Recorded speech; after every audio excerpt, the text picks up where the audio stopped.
I have been a very, very busy guy. I've been busy gathering all the resources for the builds I have planned today, and in the meantime, I've been trading up with these villagers for some emeralds. I've been working in my giant wheat field, gathering all this wheat and trading it, and I've gotten myself quite the fortune here. So the whole point of this was to have an economy in my world so as to force myself to pay for the farms that I build and to force myself to actually play the game and enjoy playing the game. So now I have all these emeralds and I'm going to use them to use this Filet XP farm. I did trap a villager here. He's going to be here for a while until I figure out a better way for him. So yeah, I'm going to have to pay emeralds to use this farm. And I came up with the price of 1 emerald block per potion, what are they called? I don't know, the stone silverfish potions. So basically 1 emerald block to use the farm once. I have some armor here. I'm going to make some new diamond armor and see if I can't get some good enchantments on it. Okay, so I only got like 5 levels out of that. Yeah, I think that is a good reasonable price. It will, of course, change with inflation eventually once I get so many emeralds and stuff. Or maybe it won't change. I don't know. Who knows? Oh, look. Another wandering trader. Boots. Fire protection. No, we don't want that. Chest plate. Okay. It's all fire protection, isn't it? Respiration 3. Yeah, I'm going to go for that. Respiration 3, Aqua Infinity. Not even Unbreaking. I mean, those are the 2 enchantments I want on the helmet. Protection and Unbreaking would be nice. Okay. That's really good. Feather falling would have been great, but this is actually the next best thing. Protection 4 on the chest plate. Okay, we'll do it. We can afford it, right? Yes, I can. No Unbreaking again. My goodness. Okay, well, we're just going to have to get it on the books then, and then use an anvil. All right, so I actually have an Unbreaking 3 book enchantment waiting for me. I just need the levels for it, so I'm going to use the farm one more time, and it will certainly bring me up to level 30.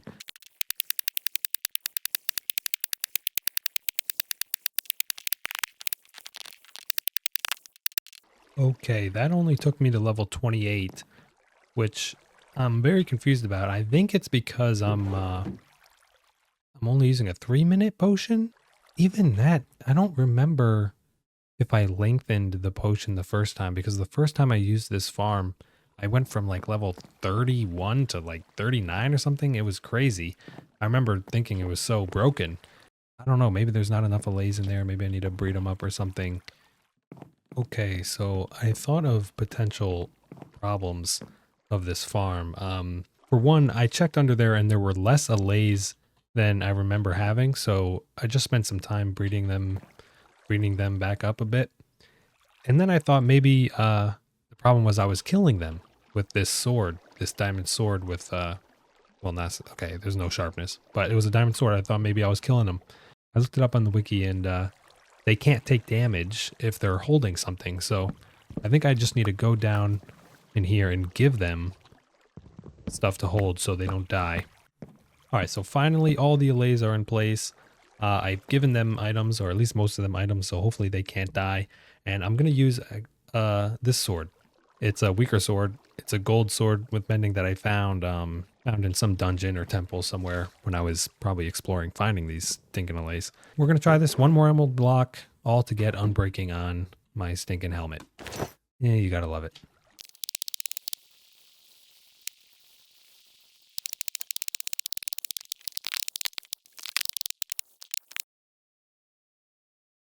Okay, there it is. Respiration 3, Aqua Infinity, Unbreaking 3, Diamond Helmet. That was far more of a hassle than it should have been. So you've probably noticed that all the sugarcane and this monstrosity. For one of the builds I have planned, I need a lot of sugarcane. Like a lot of sugarcane. It's probably obvious what I'm going to build, but yeah, I've been farming this like crazy, and I even built this hopefully thinking it would remove some of the manual labor. But yeah, it's been pretty atrocious. So one of the things I'm going to do is actually build a sugarcane field, sugarcane farm. But the first thing on the agenda today is movement.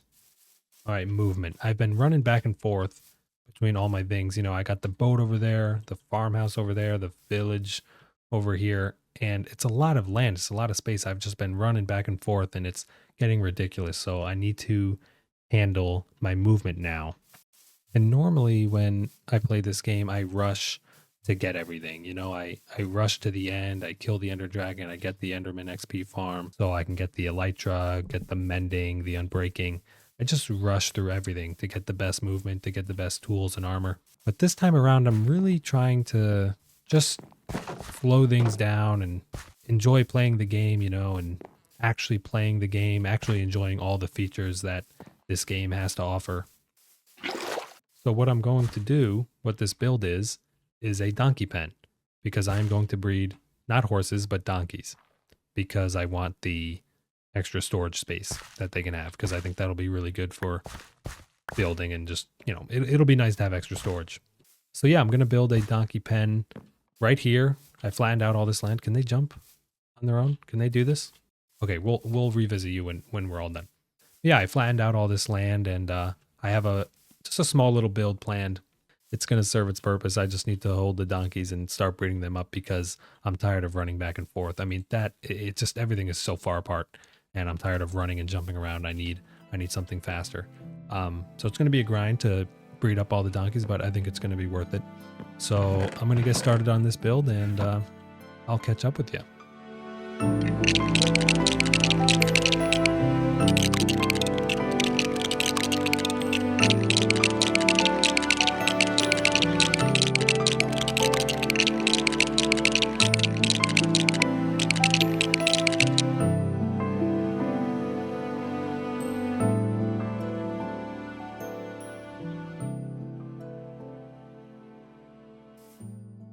Okay, you do your thing. Oh, look how cute. Now, do these grow up? Can I make you grow up quicker? Oh, he's getting, okay. He's bopping his head. Oh, he's dancing. Okay, it doesn't work. So yeah, this is the build. It, like I said, it's, well, it's nothing to write home about, but it gets the job done. Right here, I have the jump test. I don't even think donkeys can jump that high, let alone maybe even horses. Maybe they can, but you know, it's just for symmetry and decoration. And then this is the speed test. This is really cool. So, well, let me run and show you. So basically, run through, and what happens is carrots are let out of this barrel and into this minecart with a hopper. And the reason is because the hopper takes items out every tick, one item per tick. So it's a lot more accurate than if we were to use a dropper or some dispenser system or whatever. So, and it's 15 blocks long. And so it took me 53 carrots to run 15 blocks. And so the math is 300 divided by the number of carrots equals the blocks per second. So that comes out to be, what was it? 300. Yeah, about like 5.3, which I think is pretty accurate. But the donkeys, all the ones I have right now, pretty slow, not much faster. 39. Yeah, so less carrots means faster, of course. And 39 is going to be, yeah, like 7.7 blocks per second. So I think that's actually the one I did breed. The original two, I bred first. Oh, this guy grew up. But all right, let's see how fast this guy is. He doesn't seem like he's much faster at all. Did I reset the barrel? Well, let's see. Okay, he's definitely not that slow. I think I just forgot to reset the barrel. Let's redo that. 38. So yeah, basically just as fast as the last one. What did I say? 7.9? 7.7 blocks per second. So yeah, it's going to take a while to get a really quick one. And here's the build one more time. You know, I'm not really that proud of it, but like I said, it gets the job done. The shading will look better from a distance at least, and I'm going to be looking at this primarily from a distance. So anyway, it's a build. It gets the job done. Moving on.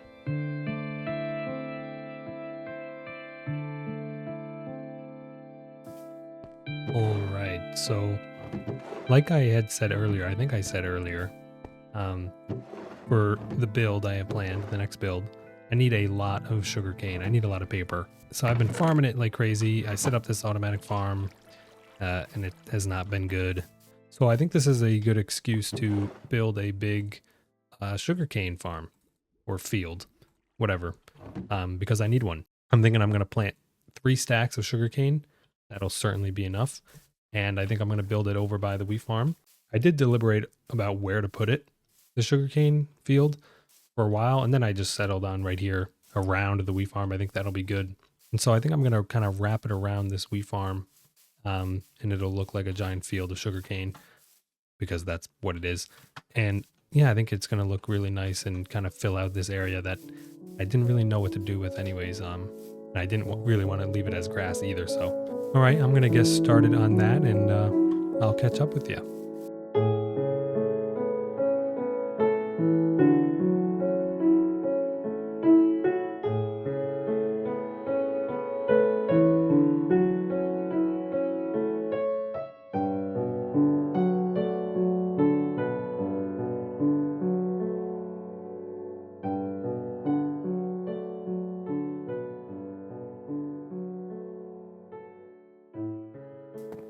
All right, this is pretty cool. It is pretty cool. It's not as big as I thought. I originally planned on planning only 3 stacks, and then I realized that was not as big as I thought or wanted it to be, so I went and got a bunch more. But then I ran out of slabs, so I stopped, and I think this is good enough. I think this was a good investment. I think it is going to pay dividends and get me enough paper quicker so I can get started on that build. But then the other part of the books, I need books, is the leather. And so I've also been intermittently breeding up these cows, and oh my goodness. Yeah, this is a field of cows. See if you can spot Waldo, the brown sheep, disguising himself as a cow. I have no wheat. Oh boy. There is a creeper weaving its way through the field of cows. Okay. Any more? This is kind of insane. I have never seen this many. There's Waldo. I've never seen this many cows in a cow pasture before in this game. This is crazy. There's a Waldo 2.0. It's a brown, black, I don't know, some kind of horse with white spots. Maybe looks like a cow. Yeah, you're trying your best, buddy. And here's Waldo 3.0. I don't know if he's trying his best, but he's trying. But yeah, I harvested this field once all the way through. It is a lot. And then boom, the sugarcane farm. This definitely was a good investment because it is already paying the dividends. I think I harvested it once while doing the wheat and already broke even. I think I planted, this is about 5 stacks, maybe 4.5 stacks planted here. And yeah, I've already have the extra 5 or 6 stacks. And I'm going to harvest it again right now. Yeah. Oh, this is awesome. This is great.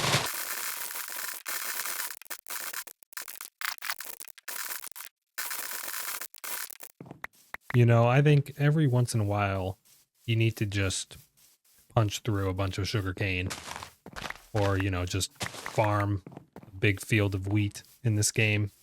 Every once in a while you just need to do that. It's therapeutic. It's good for the soul. And wow.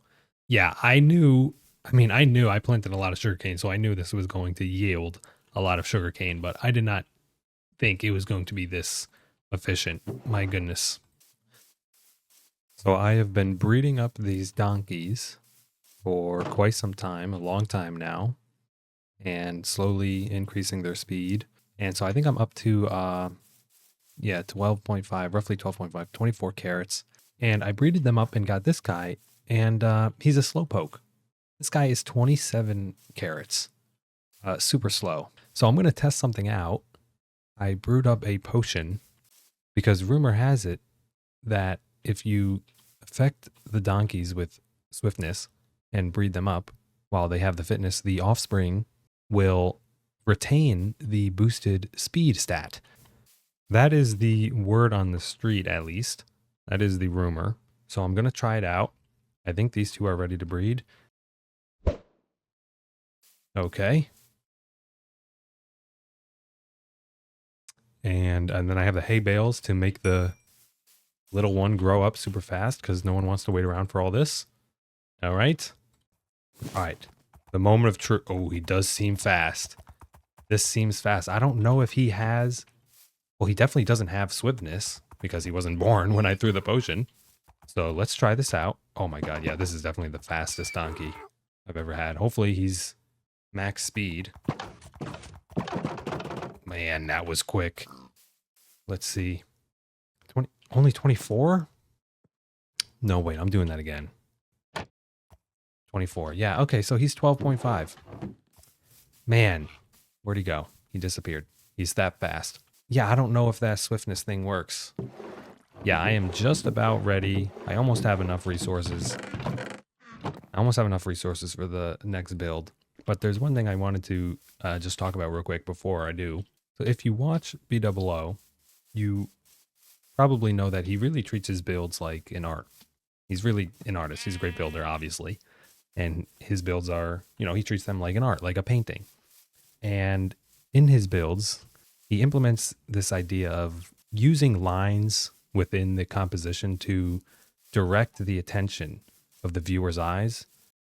Now, I'm not an artist, but it's sort of the idea of how it's not just the subject of the artwork, in this case the build, that should look good and be interesting. It's also about the composition of the build and how all the pieces work together.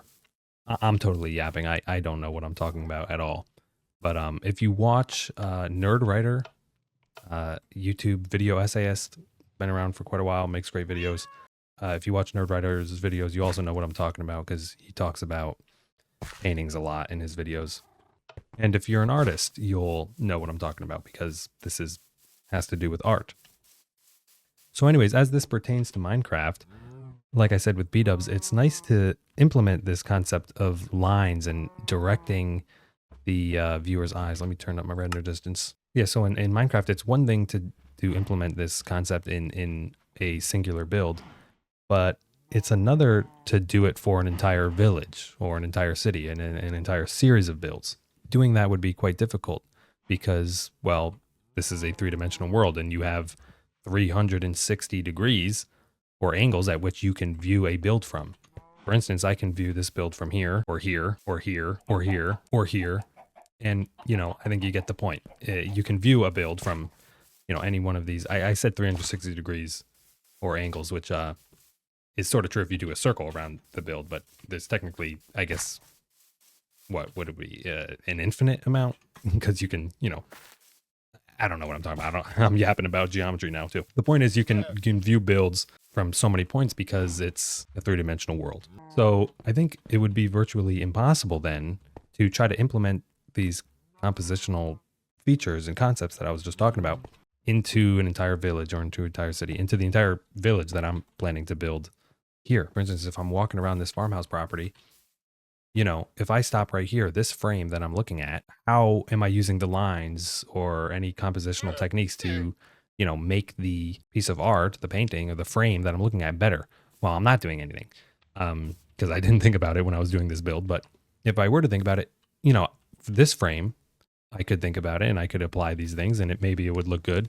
But then how would I make sure that it also looks good from right here? Like I said, it would be quite difficult or very demanding, at least for me. But one thing I can do is have designated viewpoints from which I view the village or the builds, whatever it is. And I think this spot right here is a perfect spot to be one of these designated viewpoints. What places do I or can I look at the builds, the art, most often? Then I can just consider what the build, or the village in this case, looks like from these viewpoints. For instance, so when I'm looking out here, what do I see? This frame right here is a painting. It's not, but hopefully, that's the idea, is to treat it like a painting. And okay, so you have the boat over there to the left side, and then what's in the middle and what's in the foreground and the background and what's the composition of this frame. And then when I move over here, we're going to be looking towards the village and what's the composition of this frame. So when you designate these viewpoints in your three-dimensional world, it becomes a lot easier to think about the composition of the builds and the placement of the builds and how they look and where they are placed and all these things, as opposed to trying to think about the composition from every possible position you can be in this three-dimensional world. I think another one of these designated viewpoints could be from up here on top of the fox nose. And I'm in free cam mode because I didn't feel like running all the way over here. But yeah, this viewpoint right here, this could be another painting. We can consider, what does the fox see? Instead of what does the fox say, what does the fox see? And just think about that, because this is kind of a nice little place to view everything from. So I'm going to use the donkey pen schematic. And so we kind of have this nice frame where we have this, this mountain or this hill that provides a nice kind of guiding line that guides our view, guides our eyes this way. And, it's really nice. That's part of the composition. And so how can I use that to, my advantage or artistically? I have this nice line, but if I move the donkey pen and then we look out, it's like, well, that build is kind of intersecting the line now. Is that something I want? I don't know. Maybe not. So I'm thinking I'm going to have the build actually right around here. And so the line of the hill sort of draws our attention down to this build, which is going to be one of the bigger focal points of the village. So that was a whole lot of yapping just to say that's where I'm going to place the new build. But hopefully I kind of walked you through my thought process a little bit behind all this and revealed a little bit of what my goals are and how I'm approaching builds in this game, because I really do like the art of this game. That's, part of the reason I play and like the building. Anyway, I have a build to get working on now. It's been a long time coming. I've gathered so many resources and I'm going to get going on that. It's not this. It's definitely not this. I already built this piece of crap. Okay, so I'm going to get started on this build and I'll catch up with you.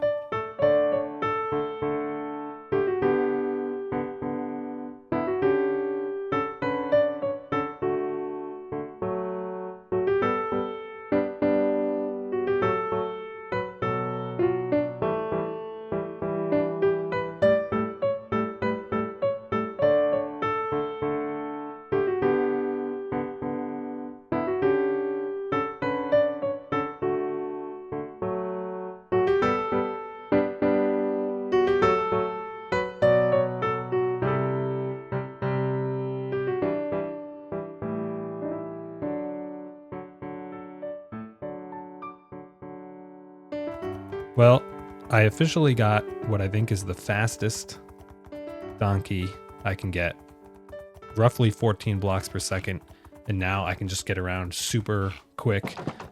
This was well worth the wait, my goodness. But I finished the build. You can kind of see it peeking over this hill right there. That looks really cool. Yeah, I finished the build, and a lot happened in that time. Oh geez. Okay, get out. Okay. All right. And by a lot happened, I mean wandering villager, wandering trader, whatever his name is, showed up and he had mangrove things. So I bought some, cut down a tree, and I finally have the mangrove wood. And I wanted the mangrove doors on this. I don't know why, I just wanted the red doors. All right, so here I am at the viewpoint that I talked about, and there is the build. There's kind of village buildings in the way, but I'll get rid of those. But yeah, I mean, from here it looks good. I'm pretty proud of it. And from this viewpoint, so we were talking about, okay, what does this frame look like and how can we compose this frame, given that this is one of our viewpoints. And I think that's a good piece. It's kind of right in the middle, which maybe that's not something that's good. I think you don't maybe want to put things directly in the middle, but we could just, shift our, it doesn't matter. About the whole line thing, I yapped about that for a while. I don't know, whatever. But this is a learning process. It'll be fun to see what I can and can't do in the future with all this logic that I've been talking about. But I still think it is kind of nice. Your eye comes from the boat, maybe it follows this hill up and down, and it leads you into what will eventually be the village. And it kind of leads you right into this main focal point, which is the library. My goodness, look how quick I can get here now. Oh man, this was so worth it. I can't believe this is not something I've ever done in any other world, but Man, I really should have. All right, so before I show the interior, I want to talk about this statue out front here. This is something I used to do in my old worlds where I used to build a statue to represent or symbolize where I was at in terms of the progression through this game. If you ever played the Civilization games, I think, I've never actually played them, but from what I think I understand about them is that, you know, you start out in the Bronze Age and then you upgrade to the Iron Age and stuff. And so I kind of going with a similar idea here. Even though I have diamonds and whatnot, I'm still at the very early stages of this world. You know, I've just getting started here, only have a few builds. So I'm starting out with coal, which is, you know, the first thing you get normally. Well, at least when you go mining. So there's a coal block. And then for the face of the statue, it's a furnace because, you know, that's kind of the first functional block. That looks like a phase, at least. Crafting table would look stupid. And it kind of works because furnace coal, they go together. It's kind of ironic, though, because the arms are made of nether brick, which is not really an early game stuff. It has a matching color cape.